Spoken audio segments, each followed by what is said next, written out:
हे सरकार प्रचंड राक्षसी आणि पाशवी बहुमतात आहे. आणि एखादी गोष्ट ज्या वेळेला पाशवी होते, राक्षसी होते, त्याचे हे साईड इफेक्ट्स आहेत. या सरकारमध्ये कोणच खुश नाही. भारतीय जनता पक्षाचे कार्यकर्ते दुखी आहेत, कारण ज्यांनी आयुष्यभर संघर्ष केला त्यांना सत्तेचा काहीच लाभ मिळत नाहीये. आणि ज्यांच्यावरती सतत आरोप करून ज्यांच्याकडनं सत्ता हिसकावून घेतली होती त्यांना सत्तेत घेण्याचं काम भारतीय जनता पक्षाला करावं लागतंय.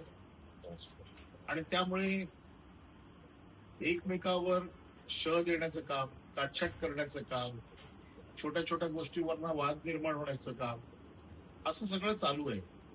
त्यामुळे सरकारचं सगळं लक्ष जे विकासावर असायला पाहिजे, महाराष्ट्राच्या हितावर असायला पाहिजे, ते त्या गोष्टीकडे न राहता ते आपसातली भांडणं सोडवा. रायगडचं पालकमंत्री पद कोण घेणार याच्यावरती चर्चा करा, नाशिकचं पालकमंत्री कोण घेणार याच्यावर चर्चा करा. वेगवेगळी गणितं मांडण्यातच त्यांचा वेळ जातो.